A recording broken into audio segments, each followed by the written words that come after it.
Hi everyone, welcome to study word classes. तो friends, कल की क्लास में हम लोगों ने यहाँ तक क्वेश्चन कर लिए थे। ठीक है, ये जो है सोशल साइंस के प्रीवियस के क्वेश्चन है।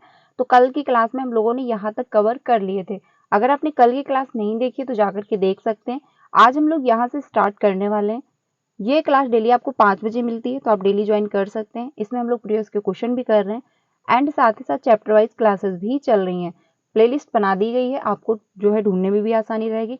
आप चैप्टर वाइज भी क्लासेस अटेंड कर सकते हैं और साथ ही साथ प्रीवियस के क्वेश्चन भी कर सकते हैं। तो स्टार्ट करते हैं आज के क्वेश्चन, क्योंकि कल की क्लास में हम लोगों ने यहाँ तक कवर कर लिया था। तो आज हम लोग यहाँ से स्टार्ट करने वाले हैं। इसको लास्ट तक देखना एंड लास्ट में अपना स्कोर भी मेंशन करिएगा कि कितना आपका स्कोर हो पा रहा है, क्योंकि कल हम लोगों ने 30 क्वेश्चन किए थे, आज भी हम लोग 30 ही क्वेश्चन करने वाले हैं। तो स्टार्ट करते हैं। चैनल पे पहली बार आए हो तो वीडियो को लाइक करके चैनल को भी सब्सक्राइब कर लीजिएगा, सो दैट आपको सारी इंफॉर्मेशन मिलती है टीचिंग से रिलेटेड एंड आपको क्लासेस भी मिलती हैं। अगर आप बीपीएससी की प्रिपरेशन कर रहे हैं तो बीपीएससी की जो क्लास है वो डेली 2 बजे मिलती है। ठीक है, इसमें हम लोग जीके जीएस कवर कर रहे हैं, साथ ही साथ जो चैप्टर वाइज क्लासेस चलती हैं वो भी चल रही हैं और प्रीवियस के क्वेश्चन भी चल रहे हैं, तो आप लोग ज्वाइन कर सकते हैं। साथ ही साथ जो इंडियन नेशनल मूवमेंट का टॉपिक होता है आप में पूछता है, वो भी हम लोगों ने बहुत अच्छे से कवर किया है। तो अगर आपने इंडियन नेशनल मूवमेंट के टॉपिक नहीं देखे हैं तो क्लासेस, तो वो भी जा करके देख सकते हैं। तो स्टार्ट करते हैं आज के क्वेश्चन। पहला है क्वेश्चन, अध्याय के अंत में दिए गए प्रश्नों के बारे में निम्न में से कौन से कथन सही हैं। यानी जो अध्याय दिया गया है इसमें से तो बात ये की जा रही के बारे में कौन सा कथन सही है। पहला है, ये विद्यार्थियों को अवधारणाओं को अपने शब्दों में बताने और मुद्दों पर वाद विवाद करने के लिए प्रेरित करता है। ठीक है, अगला है, प्रोजेक्ट कार्य तुलना और विभेद करना अध्याय के अंत में दिए गए प्रश्नों के प्रकार हैं। या फिर ये अधिगमकर्ताओं में कक्षा में पहले पढ़ाई गई अवधारणाओं की समझ जो है विस्तृत करता है। तो क्वेश्चन नंबर जो आपका फर्स्ट है यानी 61, इसका थर्ड ऑप्शन सही हो जाएगा, यानी कि आपका ए भी सही है और बी भी सही है और आपका सी भी सही है। ठीक है, तो ये सारे ऑप्शन सही हैं, तो इसमें आपका थर्ड ऑप्शन हो जाएगा, आपका थर्ड ऑप्शन सही है। ठीक है, अगले क्वेश्चन पे चलते हैं। अगला है क्वेश्चन, सामाजिक और राजनीतिक जीवन की जो है पाठ्य पुस्तकों में, यानी सामाजिक और राजनीतिक जीवन की पाठ्य पुस्तक हैं उसमें क्या इंक्लूड रहता है। पहला है, सामाजिक और राजनीतिक मुद्दों की परिभाषाएं और विवरण दिया गया है। बी जो है, संस्थाओं और प्रक्रियाओं को ऐसे चिन्हित किया गया है जैसे कि वे उसी तरह कार्यान्वित हैं जैसा संविधान में उनकी कल्पना की गई है। सी है, लोगों व क्षेत्रों से जुड़े विभिन्न ठोस उदाहरणों को प्रस्तुत किया गया है।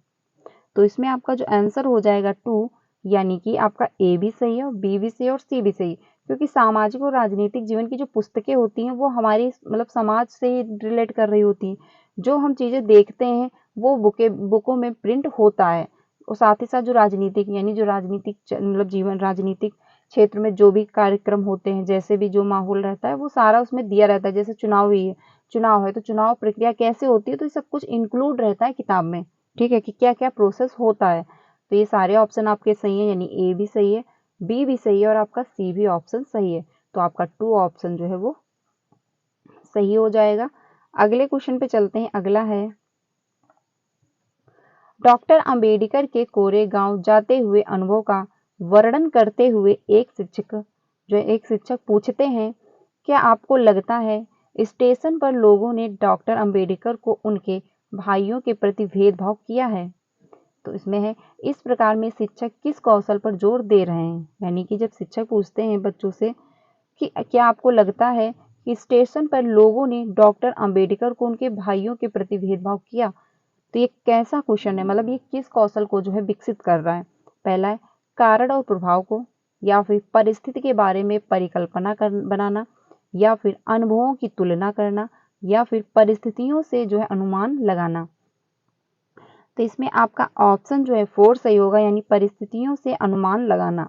यानी जो परिस्थिति रही उस टाइम की उससे क्या होगा, गेस करेंगे लोग, अनुमान लगाएंगे बच्चे कि हाँ ये सही मतलब उन्होंने किया होगा भेदभाव या नहीं किया होगा, या फिर कैसा क्या रहा होगा माहौल। तो इसमें आपका 4 ऑप्शन सही होगा, यानी परिस्थितियों में क्या है वो अनुमान लगाएंगे। ठीक है, वो क्या करें क्या करेंगे, वो अनुमान लगाएंगे, गेस करेंगे कि हाँ ये मतलब किया होगा या नहीं किया होगा। आगे चलते हैं। अगला है, बाजार विषय का परिचय देने के लिए कौन सी शिक्षण शास्त्रीय विधि सर्वोत्तम हो सकती है। पहला है, विभिन्न प्रकार के बाजारों से जुड़े चित्रों को दिखाना, या फिर मानचित्र में स्कूल के आसपास के बाजारों को इंगित करना, या फिर पाठ्य पुस्तक का पठन और चर्चा करना, या फिर एक दुकानदार को कक्षा में साक्षात्कार के लिए आमंत्रित करना, यानी इंटरव्यू के लिए आमंत्रित करना। तो बात जो कही गई है, बाजार विषय का परिचय देने के लिए कौन सी शिक्षण शास्त्रीय विधि सबसे जो है सर्वोत्तम है, यानी कि बाजार विषय का बच्चों को क्या करना है, परिचय करवाना है। तो उसके लिए कौन सा ऑप्शन सबसे अच्छा है। तो इसमें आपका जो आंसर हो जाएगा, यानी कि 2 ऑप्शन आपका सही है, क्योंकि मानचित्रों में स्कूल के आसपास के बाजारों को इंगित करना। तो बच्चे अगर नहीं भी जानते होंगे कि उनके आसपास कौन कौन सी मार्केट लगती है, तो उसी से उनको पता चल जाएगा कि हाँ आसपास कौन सी मार्केट लगती है, फिर आप उसके बारे में इंट्रोडक्शन देंगे। ठीक है, तो इसमें आपका जो है 2 ऑप्शन सही है। पाठ्य पुस्तक पाठ्य पुस्तक का पठन और चर्चा करना, तो यहाँ पे बात जो की जा रही है वो बाजार के बारे में की जा रही है, तो इसमें आपका 2 ऑप्शन सही हो जाएगा। अगले क्वेश्चन पे चलते हैं। यानी जब आप बताएंगे कि अपने आसपास ये मार्केट है, ये बाजारें हैं, तो बच्चे इंटरेस्ट लेंगे कि हाँ मेरे पास, मतलब जो एक इंटरेस्ट होता है कि हाँ मेरे आसपास कौन सी चीज़ है ऐसी जो काफ़ी मशहूर है, या फिर कहाँ पे क्या लगता है, तो सभी बच्चे इंटरेस्ट ले रहे होंगे। तो इसमें आपका 2 ऑप्शन सही हो जाएगा।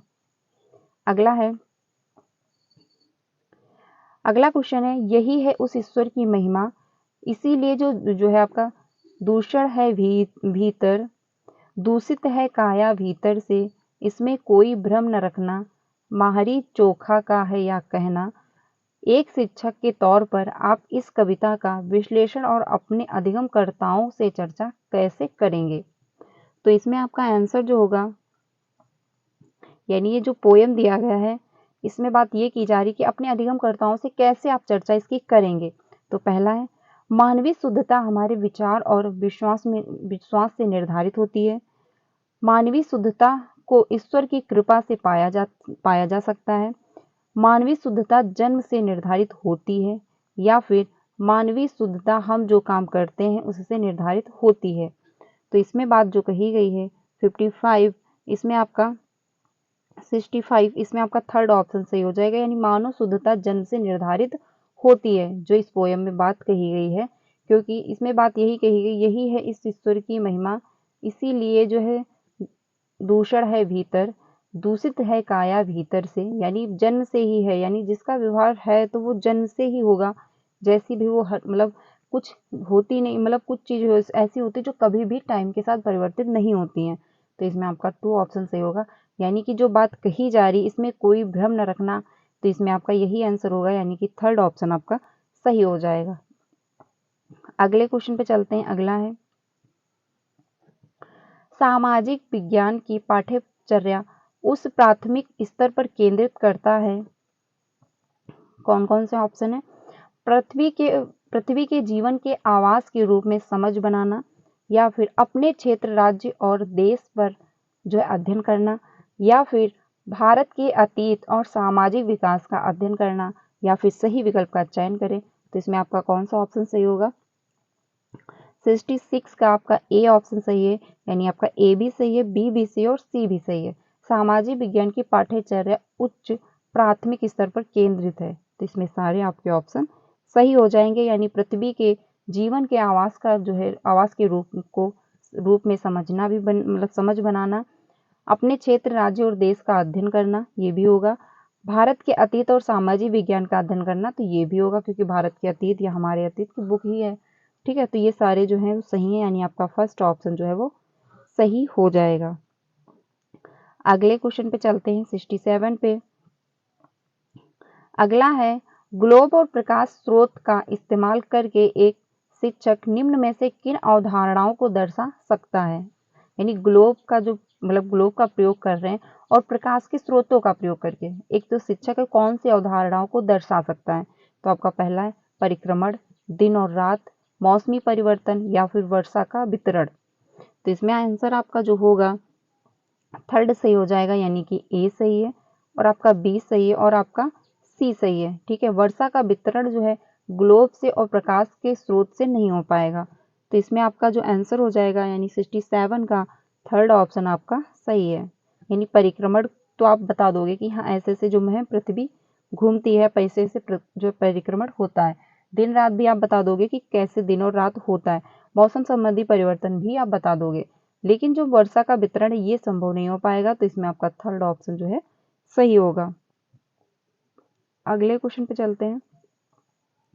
अगला है, एक शिक्षक के तौर पर आप इतिहास के लोहा बनाने वाले और फैक्ट्री मालिक विषय पर चर्चा करते समय भूगोल की पाठ्य पुस्तक के किस अध्याय के साथ इसका अंतर संबंध स्थापित कर सकते हैं?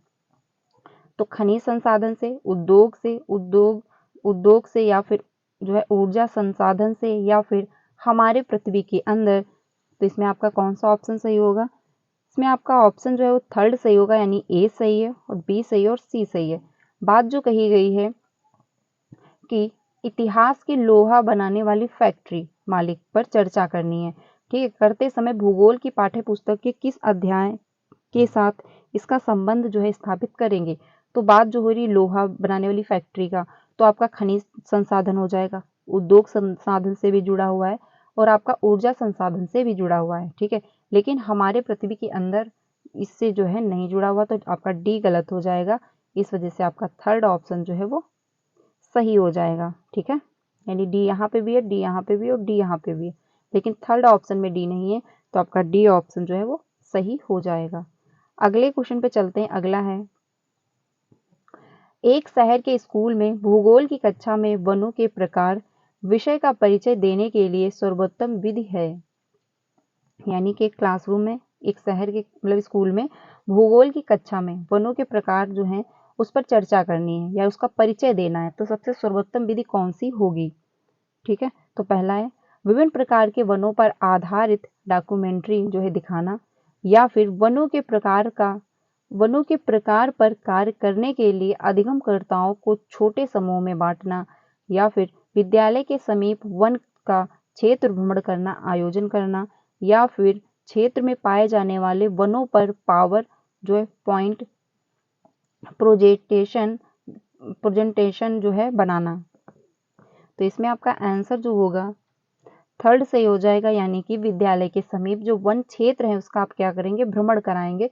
भ्रमण कराने का जो योजना बनाएंगे, तो जब बच्चे जा करके देखेंगे तो अच्छा सीखेंगे, उनको समझ में आएगा कि हाँ कौन कौन से मतलब भूगोल की कक्षा है, वनों के बारे में आपको परिचय कराना है। तो जब वो देखेंगे हर पेड़ को समझेंगे कि हाँ ये किस चीज़ का पेड़ है, इसमें कौन से फल लगते हैं, ये कैसे जो है मतलब कौन से मौसम में इसमें फल लगते हैं, या फिर कैसे क्या प्रोसेस होता है, कैसे पेड़ लगाए जाते हैं, कैसे इनका जो डेवलपमेंट किया जाता है। तो ये सारा प्रोसेस जब बच्चे वहाँ जाएंगे देखेंगे तो अच्छे से समझेंगे। ठीक है, यानी जब जा करके बच्चे देख करके चीज़ें सीखते हैं तो वो अच्छे से ऑब्जर्व कर रहे होते हैं। तो इसमें आपका थर्ड ऑप्शन जो है वो सही हो जाएगा। अगले क्वेश्चन पे चलते हैं। अगला है, देखिए इसमें ऑप्शन तो और भी सही थे, ठीक है, लेकिन जो सबसे इम्पॉर्टेंट है, क्योंकि हमको मतलब देखना ये रहता है कि सबसे बेस्ट कौन सा है जो सभी को अपने आप में इंक्लूड कर रहा हो, और जो सबसे बेस्ट होगा वही आपको एक नंबर देगा। तो इसमें आपका सबसे बेस्ट यही है, क्योंकि जब भ्रमण कराओगे, बच्चों को घुमाओगे, दिखाओगे, तो बच्चे उसमें बेहतर सीखेंगे। तो इसमें आपका थर्ड ऑप्शन सही हो जाएगा। अगले क्वेश्चन पे चलते हैं। अगला है, भूकंप पर चर्चा के दौरान व्यवहारिक कौशल अधिगमकर्ताओं में विकसित करने हेतु शिक्षक को बल देना चाहिए। तो पहला है हलिया भूकंपीय घटना पर चर्चा करना, या फिर भूकंप से जुड़ी गतिविधि का प्रदर्शन करना, या फिर भूकंप के प्रकार, या फिर भूकंप के दौरान बरती जाने वाली सावधानियां। तो बात जो कही गई अधिगमकर्ताओं में विकसित करने हेतु शिक्षक को बल देना चाहिए, यानी शिक्षक को किस पर बल देना चाहिए कि जो बच्चे हैं वो भूकंप के चर्चा के मतलब व्यवहार कौशल को समझ पाएं, यानी भूकंप जो है उसके बारे में समझ पाएं। तो इसमें आपका आंसर 4 सही होगा, यानी भूकंप के दौरान बरती जाने वाली सावधानियां मतलब बताएंगे कि हाँ कैसे आप भूकंप जब आए तो आपने आपको सुरक्षित रखना है। ठीक है, तो इस पर क्या होगा? चर्चा होगी, तो बच्चे जो हैं समझेंगे कि हाँ भूकंप से क्या क्या नुकसान हो सकते हैं, तो हमको कैसे अपने आप को बचाना है। तो इसमें आपका 4 ऑप्शन सही हो जाएगा। अगले क्वेश्चन पे चलते हैं। अगला है तवा बांध क्षेत्र के स्थानीय लोग 1990 के दशक में अपने जीवन यापन से जुड़े कौन से अधिकार के लिए संगठित हुए? तो 1990 के दशक की बात चल रही है और अपने अधिकारों के लिए वो क्या किए? संगठित हुए थे। तो पहला है उद्योग कृषि का आधार, उद्योग कृषि का मतलब अधिकार, या फिर व्यावसायिक जो है वन पालन का अधिकार, या फिर खेती करने का अधिकार, या फिर मछली पकड़ने का अधिकार।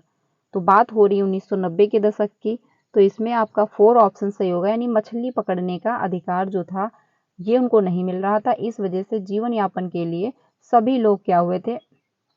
एक साथ संगठित हुए थे। तो इसमें आपका 4 ऑप्शन जो है वो सही हो जाएगा। अगले क्वेश्चन पे चलते हैं। अगला है निम्नलिखित में से कौन सी व्याख्या विविधता का जो है उचित प्रतीक है? तो पहला है यह लोगों की विशिष्टता को स्वीकार करता है, या लोगों के बीच असमानता को जो है स्वीकार करता है, या फिर यह लोगों के बीच भेदभाव बढ़ाता है, या फिर लोगों के बीच जो एकरूपता बढ़ाता है।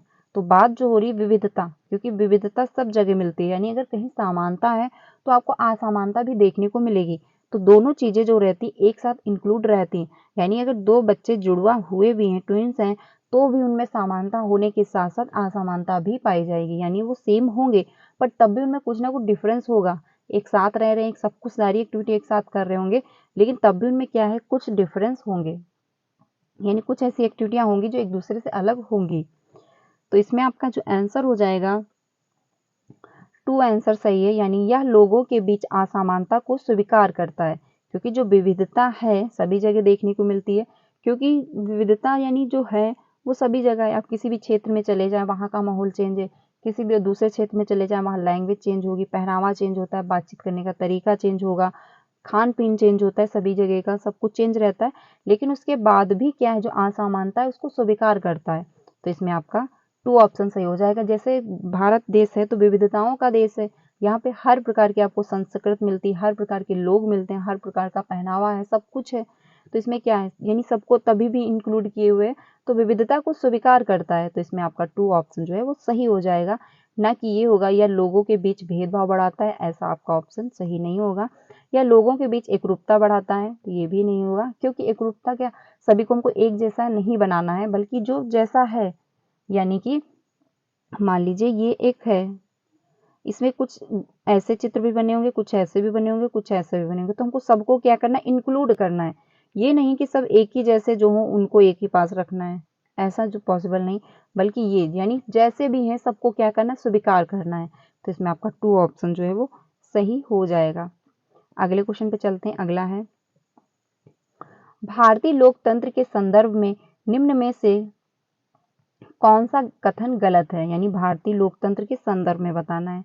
तो पहला है भारत में सरकार को लोग अप्रत्यक्ष रूप से चलाते हैं, या फिर भारत में पहला आम चुनाव 1950 में हुआ था, या फिर भारतीय जनता का एक छोटा हिस्सा भारतीय स्वतंत्रता से पहले भी मतदान कर सकता था, या फिर स्वतंत्रता के बाद भारत में प्रतिनिधि लोकतंत्र को अपनाया गया। तो इसमें आपका आंसर जो है वो 2 सही हो जाएगा, यानी कि भारत में पहला आम चुनाव जो हुआ था 1950 में जो है हुआ था। ठीक है, तो इसमें क्या है? क्योंकि गलत पूछा है तो इसमें आपका गलत हो जाएगा, क्योंकि 1950 में चुनाव नहीं हुआ था। ठीक है, तो ये आपका 4 ऑप्शन जो है वो सही हो जाएगा, यानी कि 2 ऑप्शन गलत है, तो क्योंकि गलत का गलत ही आंसर होगा, लेकिन बाकी जो ऑप्शन है वो आपके सही है। तो ये ध्यान रखना, अगर कह देता कौन सा स्टेटमेंट सही है, तो अगर ये 3 ऑप्शन में से कोई एक होगा तो वो सही हो जाएगा। तो ये ध्यान रखना, भारत में सरकार को लोग अप्रत्यक्ष रूप से चलाते हैं, यानी अप्रत्यक्ष जो होता है चुनाव। भारतीय जनता का एक छोटा हिस्सा भारतीय स्वतंत्रता से पहले भी मतदान कर सकता था। ठीक है, ये भी सही है। स्वतंत्रता के बाद भारत में प्रतिनिधि लोकतंत्र को अपनाया, तो ये भी सही है। लेकिन आपका 2 ऑप्शन गलत है, लेकिन गलत का गलत ही आंसर होगा, यानी निगेटिव का निगेटिव ही आंसर होगा। तो इसमें आपका 2 ऑप्शन सही हो जाएगा। अगले क्वेश्चन पे चलते हैं। अगला है भारत में ग्राम पंचायत कितने वर्षों के कार्यकाल के लिए चुना जाता है? यानी जो ग्राम पंचायत है, पहला है 4, 3, 5 और 6 वर्षों के लिए। तो इसमें आपका आंसर जो है थर्ड सही होगा, यानी 5 वर्षों के लिए क्या है, ग्राम पंचायत यानी जो प्रधान बनते हैं वो 5 साल के लिए चुने जाते हैं। तो इसमें आपका थर्ड ऑप्शन जो है सही हो जाएगा। अगले क्वेश्चन पे चलते हैं। अगला है,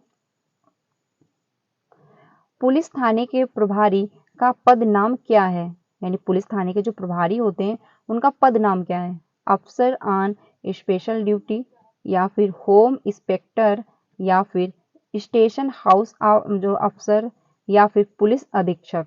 तो इसमें आपका जो है आंसर हो जाएगा, यानी 75 का थर्ड ऑप्शन सही होगा।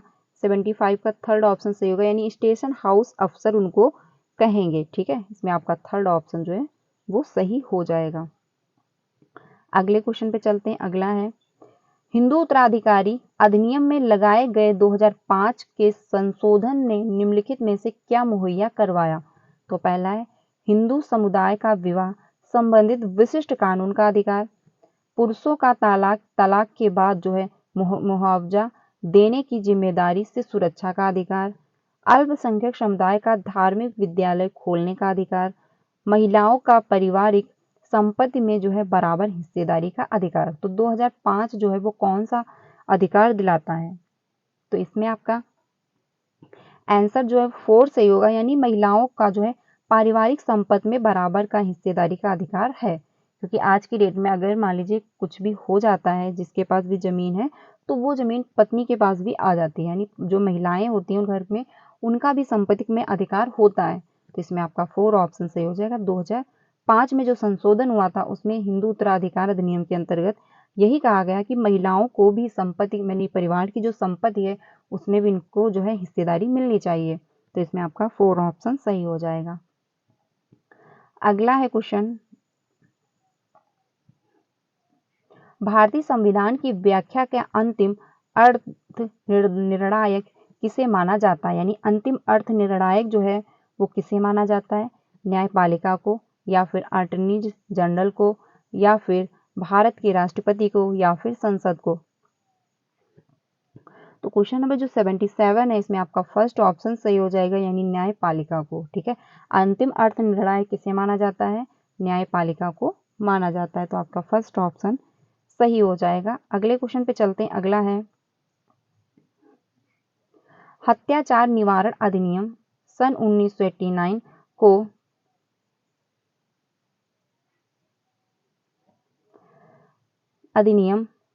निम्नलिखित में से कौन से समुदाय को न्याय दिलाने के लिए पारित किया गया है। तो इसमें पहला है आदिवासी एवं दलित, या फिर केवल अल्पसंख्यक, या फिर दलित एवं अल्पसंख्यक, या फिर अल्पसंख्यक एवं आदिवासी। तो इसमें आपका आंसर जो होगा, यानी कि जो बात की जा रही है 1889 की। ठीक है, तो इसमें आपका आंसर जो होगा 78 का फर्स्ट ऑप्शन ही सही होगा, यानी कि आदिवासी एवं दलित का। ठीक है, न्याय दिलाने के लिए जो पारित किया गया था, जो आदिवासी लोग थे और दलित लोग थे तो उनको अधिकार दिए गए थे। तो ये ध्यान रखना, इसमें आपका फर्स्ट ऑप्शन जो है वो सही हो जाएगा।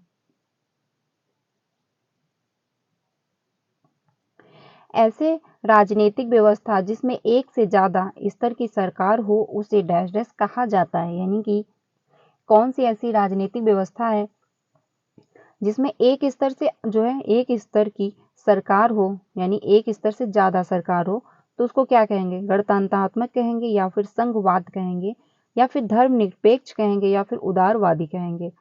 तो इसमें आपका आंसर जो है 2 सही होगा, यानी संघवाद। ठीक है, क्योंकि अगर एक से ज्यादा सरकार मिलके जो है कर रही है काम, तो इसमें आपका 2 ऑप्शन होगा, यानी कि संघवाद हो जाएगा। अगले क्वेश्चन पे चलते हैं। अगला है, निम्नलिखित में से कौन सी नीति सामाजिक न्याय को प्रोत्साहित करती है। तो पहला है सरकारी नौकरियों को जो है सूचीगत दलित जाति के उम्मीदवार को आरक्षण देना, या फिर न्यूनतम जो है मेहनता कानून पारित करना, मेहनताना जो है कानून पारित करना, या फिर इसमें आपके ऑप्शन ए और बी दोनों सही हैं, या फिर ए और बी दोनों नहीं है। तो इसमें आपका आंसर जो है फर्स्ट सही होगा, यानी ए और बी दोनों सही हैं। ठीक है, इसमें यानी कि सरकारी नौकरी में सूचीगत दलित जाति के उम्मीदवारों को भी आरक्षण मिलेगा, साथ ही साथ न्यूनतम जो मेहनताना है उनमें भी क्या कानून पारित होगा। तो इसमें आपका 2 ऑप्शन सही, यानी फर्स्ट ऑप्शन आपका सही हो जाएगा। अगले क्वेश्चन पे चलते हैं। अगला है, नई दिल्ली के वस्तु शैली की चर्चा में एक शिक्षक को केंद्रित करना चाहिए। तो पहला है, उसकी शैली पुरानी दिल्ली की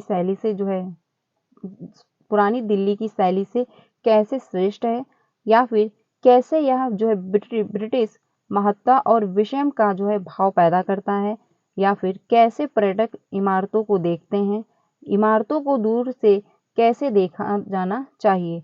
तो इसमें जो आपका है 81, इसमें जो आपका 2 ऑप्शन सही होगा, यानी 81 का, हाँ आपका 2 ऑप्शन सही है। कैसे यह ब्रिटिश महत्ता जो है और विषम का जो है भाव पैदा करता है। तो इसमें आपका 2 ऑप्शन सही हो जाएगा। अगले क्वेश्चन पे चलते हैं। अगला क्वेश्चन है 82। इसमें बात कही गई है कि इतिहास शिक्षण का उद्देश्य केंद्रित होना चाहिए, यानी जो इतिहास शिक्षण है उसका उद्देश्य जो है वो केंद्रित होना चाहिए। पहला है, उन मुद्दों की पहचान करना जो वर्तमान में भी प्रासंगिक हैं, या फिर अधिगमकर्ताओं में क्रियात्मक क्षमता विकसित करना, या फिर भूतकाल में क्या घटित हुआ यह बताना, या फिर भूतकाल में यह कैसे घटित हुआ यह याद रखना। तो क्वेश्चन नंबर जो 82 है इसमें आपका फर्स्ट ऑप्शन सही होगा, यानी उन मुद्दों की पहचान करना जो वर्तमान में भी प्रासंगिक हैं। ठीक है, तो इतिहास शिक्षण का क्या उद्देश्य होना चाहिए कि जो वर्तमान में भी जो चीजें हैं उसके बारे में बच्चों को पता चले, उसके बारे में लोग जाने। तो इतिहास जो है, जो हम मतलब चला आ रहा है, यानी जो बीतता जा रहा है, यही हमारा इतिहास है। ठीक है, तो इसमें क्या है कि उसके बारे में लोग समझे। तो इतिहास के माध्यम से ही हम जो पुरानी चीजें हैं, पुराने जो लोग थे उनके बारे में समझते हैं। तो इसमें आपका फर्स्ट ऑप्शन सही हो जाएगा। अगले क्वेश्चन पे चलते हैं। अगला है, समसामयिक मुद्दों को सामाजिक विज्ञान की कक्षा में लाने का क्या उद्देश्य होना चाहिए। तो पहला है, देश से जुड़े जो है मुद्दों के प्रति रुचि को बढ़ावा देना, या फिर विश्लेषण और आलोचनात्मक मूल्यांकन करने का कौशल विकसित करना, या फिर सनसनीखेज जो है खबर मुहैया कराकर विषय के प्रति रुचि पैदा करना, यानी मतलब आप सनसनी जो खबरें होती वो आप लोगों को मुहैया करा करके रुचि पैदा करोगे, या फिर विद्यालय परिसर के आगमन और विद्यालय के बाहर की दुनिया को जोड़ने में अधिगमकर्ताओं की मदद करना। यानी जो विद्यालय का क्षेत्र है और साथ ही साथ जो बाहर की दुनिया है, आप उसको जोड़ने में क्या करोगे, अधिगमकर्ताओं की मदद करोगे। तो 83 का जो है 4 ऑप्शन सही हो जाएगा। 83 का जो है 4 ऑप्शन सही है, यानी कि आपका ए सही है, बी सही है और आपका डी ऑप्शन सही है। ठीक है, सी ऑप्शन आपका गलत हो जाएगा, क्योंकि क्या है, रुचि यानी आप ऐसी खबरें ला रहे हो जिससे लोग रुचि मतलब इंटरेस्ट ले, आप मतलब कुछ भी झूठा सच बता रहे हो जिससे क्या है लोग इंटरेस्ट ले, तो ये आपका गलत हो जाएगा। बाकी आपका फर्स्ट भी सही है, बी भी सही है और आपका डी भी ऑप्शन सही है। तो इसमें आपका 4 ऑप्शन सही हो जाएगा। अगले क्वेश्चन पे चलते हैं। अगला है, सामाजिक विज्ञान की कक्षा में समानता पर चर्चा करते समय उद्देश्य होना चाहिए। यानी कि सामाजिक विज्ञान की क्लासरूम में सोशल साइंस की क्लास चल रही है और उसमें बात करनी है समानता पर, यानी इक्विटी पर जो है बात करनी है। तो इसमें आप कैसे क्या मतलब किसको इंक्लूड करेंगे। तो पहला है, अधिगमकर्ताओं के साथ गरिमा से जुड़े मुद्दों को संबोधित करना। बी जो है, सभी का सम्मान करने के प्रति अधिगमकर्ताओं को संवेदनशील बनाना। संविधान में परिलक्षित मूल्यों पर आधारित होना, या फिर यह समझना कि हर तरह का जो है अंतर असमानता की तरफ ले जाता है।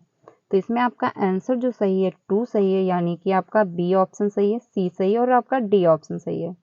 ठीक है,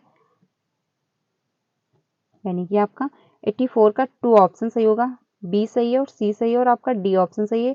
यानी सभी का सम्मान करने के प्रति अधिगमकर्ताओं को संबोधित करेंगे कि यार मतलब जैसे भी लोग हैं सोसाइटी में उनका क्या है सम्मान करना है, जैसे भी लोग हैं। संविधान में परिलक्षित मूल्यों पर आधारित, संविधान में जो कानून प्राप्त हैं हर लोगों को, उस पर क्या है अब बात करेंगे। यह समझना कि हर तरह का अंतर असमानता की तरफ ले जाता है, यानी कि जो हर इंसान में जो अंतर पाए जाते हैं, यानी हर जगह कुछ ना कुछ डिफरेंस है, सभी जगह का माहौल चेंज है, सभी जगह के जो रीति रिवाज चेंज होते हैं, नियम कायदे कानून चेंज होते हैं। तो ये सभी जो है असमानता की ओर ले जाते हैं और असमानता होते हुए भी समानता पाई जाती है भारत में। तो इसमें आपका 2 ऑप्शन सही हो जाएगा। अगले क्वेश्चन पे चलते हैं 85 पे। कक्षा और समाज में व्याप्त विविधता को संबोधित करने के लिए सामाजिक विज्ञान के शिक्षक को चाहिए कि पहला है विभिन्न संस्कृतियों से जुड़े उदाहरणों को कक्षा की चर्चा में शामिल करें, या फिर बी होगा केवल उन्हीं उदाहरणों को लेना जो अधिकांश जो है बहुमत के लिए प्रासंगिक हों, या फिर अपने व्यक्तिगत अनुभवों को कक्षा में साझा करने के लिए विद्यार्थियों को प्रेरित करना। इसमें आपका जो आंसर होगा यानी कि 85 का आपका आंसर थर्ड सही हो जाएगा। ए भी सही है और आपका सी भी ऑप्शन सही है। यानी कि क्लासरूम में क्या है, समाज में व्याप्त जो विविधता है उसको आप संबोधित करना चाह रहे हैं, तो कैसे करेंगे? तो विभिन्न संस्कृतियों से जुड़े उदाहरणों को कक्षा में शामिल करेंगे। यानी जब क्लासरूम में चर्चाएं हो रही होंगी तो हर प्रकार की जो है मतलब जिस भी संस्कृत यानी विभिन्न प्रकार की जो संस्कृत है, जो कल्चर है, उससे जुड़े आप एग्जाम्पल देंगे क्लासरूम में कि हाँ देखो वहाँ पे ऐसी संस्कृति है, वहाँ का ऐसा कल्चर है, लोग ऐसे कपड़े पहनते हैं, लोग ऐसे बात करते हैं, लोग ऐसे वहाँ का खान पीन है। तो क्या है विभिन्न प्रकार की जो मतलब अलग अलग प्रकार का जो कल्चर है वहाँ के आप एग्जाम्पल इंक्लूड करेंगे क्लासरूम में डिस्कशन के दौरान। ठीक है।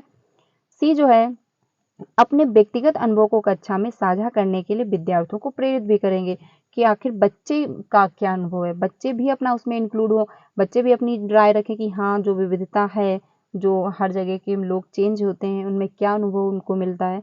तो क्या है सभी मतलब क्योंकि बच्चा हर बैकग्राउंड से होगा, हो सकता है उसके वहाँ भी कुछ चेंजमेंट हो कि वो बताएगा कि हाँ मेरे वहाँ ऐसे नहीं, ऐसे होता है जो त्योहार है, मेरे वहाँ ये त्योहार मनाया जाता है। तो सभी का क्या अलग अलग होता है।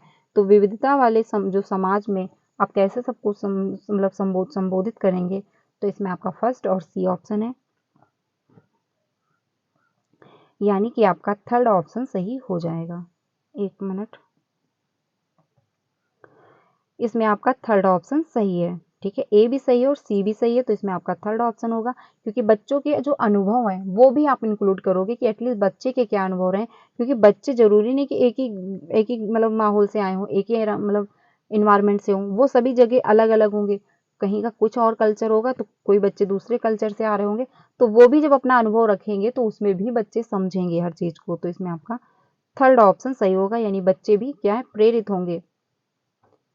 अगला है सामाजिक विज्ञान में आकलन को बल देना चाहिए, यानी जो सोशलाइजेशन है उसमें क्या है बल देना चाहिए आकलन को, असेसमेंट को। तो पहला है